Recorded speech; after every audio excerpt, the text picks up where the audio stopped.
That's exactly and precisely why we've taken decisive action today from the National Cabinet to make sure that we can minimise the risk of the UK strain having a significant impact here in Australia. So a couple of issues that were decided. I'm very pleased to announce that our suggestion from South Australia that pre-flight testing come into place has been agreed to, and the federal government will make it clear how that rollout will occur in the coming days. But our suggestion for pre-flight testing has now been adopted by the National Cabinet.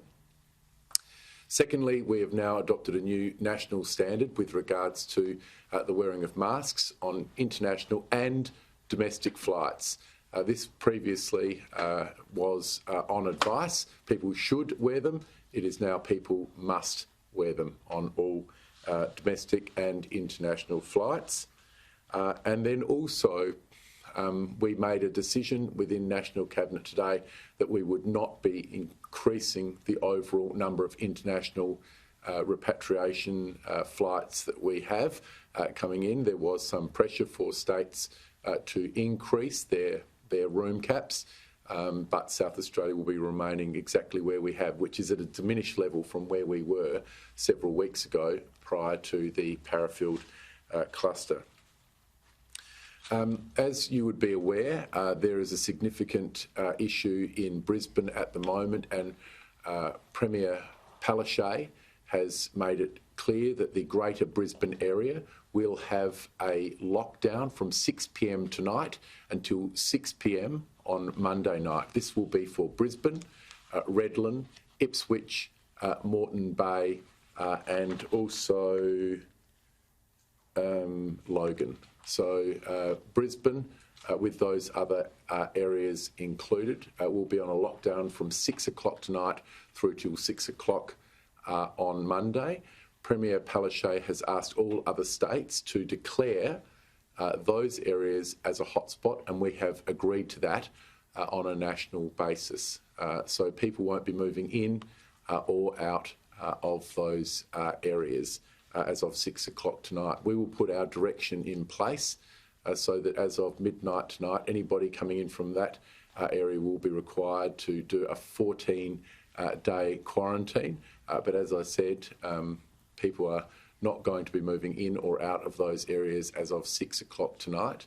It is important to also note that with regards to this case that has come to light in Brisbane, one of the hotel quarantine workers, this person has used public transport and has done shopping.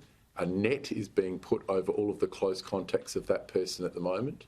But we need to be very clear about, in South Australia, anybody who has been in the Greater Brisbane area will receive an SMS message from SA Health Today requiring them to go and get themselves tested. Anybody who has been in the Greater Brisbane area since the 2nd of January will be required to have testing here in South Australia, and those people will be advised via SMS later today.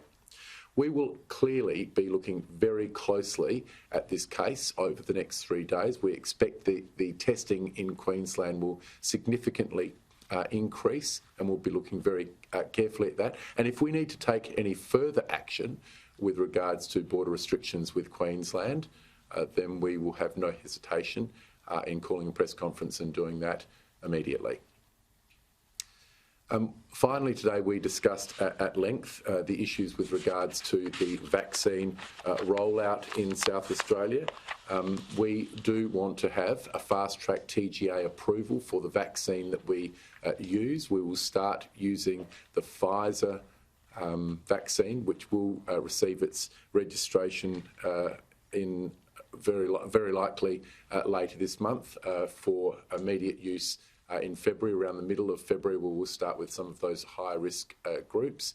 The AstraZeneca vaccine is undergoing its registration at the moment. It's more likely that that will be available for more broad population use from March onwards.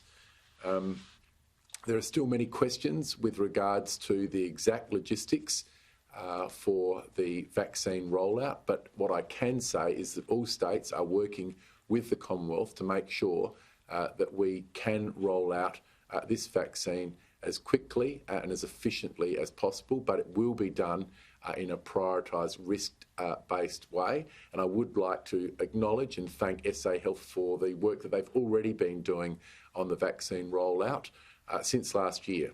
I met with Professor Sperry and Minister Wade yesterday to get an update on the excellent work that has already occurred in South Australia, so that when that vaccine gets its registration and it arrives in South Australia, that we can hit the ground running and make sure that we can have a very effective rollout.